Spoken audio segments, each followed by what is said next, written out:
Assalamualaikum warahmatullahi wabarakatuh.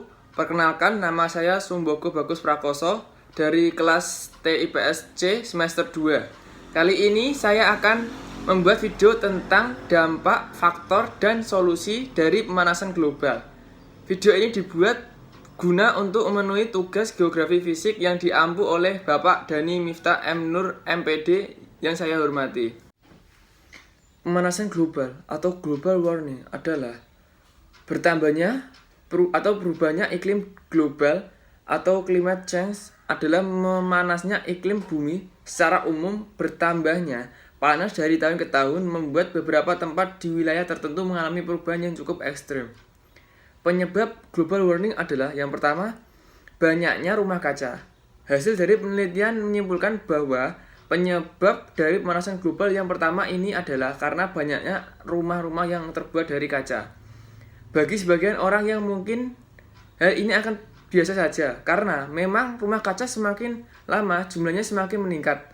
Hal ini disebabkan karena rumah kaca bisa memantulkan gas berbahaya kepada atmosfer dan membuatnya semakin menipis. Sehingga banyak kasus yang menyatakan jika pemanasan global ini memang terjadi dengan faktor utama, efek rumah kaca. Gas karbon dioksida dipantulkan akan diserap oleh atmosfer. Hal ini bisa mengganggu terhadap kesehatan manusia. Yang kedua yaitu emisi gas bahan bakar. Tidak dapat dipungkiri, jika bahan bakar memang dibutuhkan oleh manusia.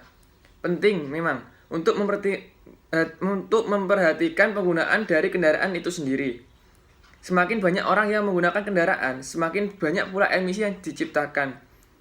Gas yang dikeluarkan oleh pembakaran dari bahan bakar tersebut akan membuat emisi gas yang menimbulkan karbon dioksida dan akan mengganggu lapisan di atmosfer.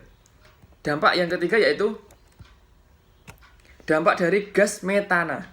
Tidak ada banyak orang yang mengetahui jika gas metana ternyata dapat menyebabkan terjadinya pemanasan global.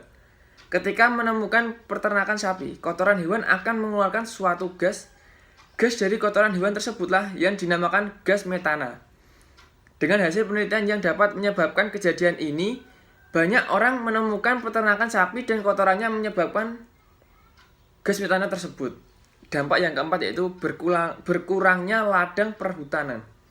Hal yang terakhir ini menjadi salah satu bagian terpenting yang harus dipelajari. Dengan berkurangnya lahan perhutanan di bumi, membuat stok tumbuhan hijau berkurang. Tanpa disadari, tumbuhan itulah penyumbang oksigen terbesar yang ada di bumi. Oleh karena itu, bumi harus selalu hijau karena manusia itu membutuhkan oksigen yang disuplai dari tanaman itu sendiri. Jadi kita harus rajin menanam pohon supaya oksigen di bumi stoknya semakin banyak. Dan saya akan menjelaskan tentang dampak yang terjadi akibat pemanasan global. Yang pertama yaitu gletser es mencair. Dampak dari pemanasan global semakin besar jika terjadi pemanasan akan memungkinkan suhu di bumi semakin meningkat. Ketika suhu semakin meningkat, akan membuat banyak es yang berada di kutub utara itu mencair.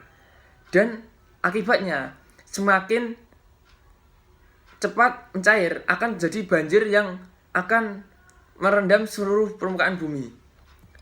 Dampak yang kedua yaitu air laut yang meningkat. Ini hampir sama yang pertama yaitu dengan pencairan es yang ada di kutub. Sebagian besar kemungkinan jika air laut akan semakin meninggi. Hal itu bukanlah suatu hal yang baik bagi manusia karena akan menyebabkan malapetaka atau bencana banjir yang dahsyat. Karena es yang mencair itu meningkatkan air yang ada di laut. Yang ketiga, stok oksigen akan menurun. Dengan meningkatkannya karbon dioksida, dapat dipastikan jika jumlah oksigen di bumi akan menurun, apalagi dengan menipisnya lapisan atmosfer atau ozon di atas bumi, membuat hal ini semakin mungkin untuk terjadi.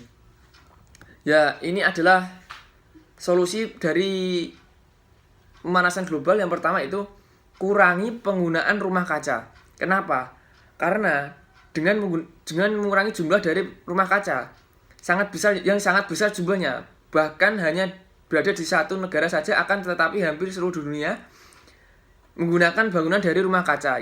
Hal tersebut akan memberikan dampak negatif bagi lapisan atmosfer karena panas yang dihasilkan dari matahari akan memantulkan kembali ke lapisan udara atau atmosfer. Yang kedua yaitu menanam tumbuhan. Ketika kita menanam tumbuhan, pasti jumlah oksigen kita akan bertambah. Oleh karena itu, suplai oksigen kita tidak akan berkurang dan karbon dioksida kita akan berkurang. Dan sehingga makhluk hidup yang ada di bumi dapat terus hidup dan tumbuhan juga akan memberikan oksigen. Yang ketiga yaitu dengan cara menghemat listrik. Ketika menggunakan listrik berlebihan, maka akan memberikan dampak yang serius bagi manusia dengan penyebab utamanya adalah pemanasan di bumi. Ketika listrik digunakan, akan menyebabkan emisi atau dampak pada pemanasan dengan energi yang diambil dari bumi. Contohnya ya, ketika di siang hari, kita harus mematikan lampu. Kenapa? Karena lampu itu menghasilkan panas yang akan merusak lapisan yang ada di bumi. Terima kasih, itu penjelasan dari saya. Bila ada kesalahan, saya minta maaf. Wassalamualaikum warahmatullahi wabarakatuh.